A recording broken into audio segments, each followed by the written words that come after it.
Phil and Jason are playing in the garden when Phil's mom suddenly calls. "Phil, darling, come in and eat." Phil completely ignores her and continues to play. Then Jason asks him, "Don't you want to go in? Your mom called you." Phil replies, Jason asks him, "Don't you want to go in? Your mom called you." Phil replies, "I don't want to go in. She always has to be annoying."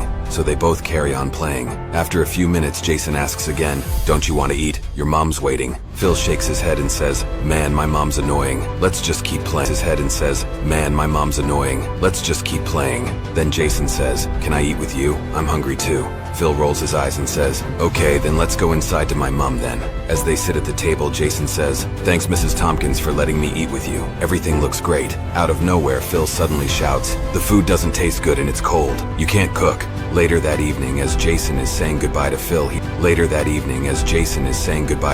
says, "Tomorrow I'm going to visit my mom. Do you want to come along?" Phil agrees. The next day, Jason takes Phil to his mom and says, "I wish my mom would call me for dinner or hug me in the evening and say goodnight. Be glad you have a mom. Enjoy it because you never know how long the people you love will be around."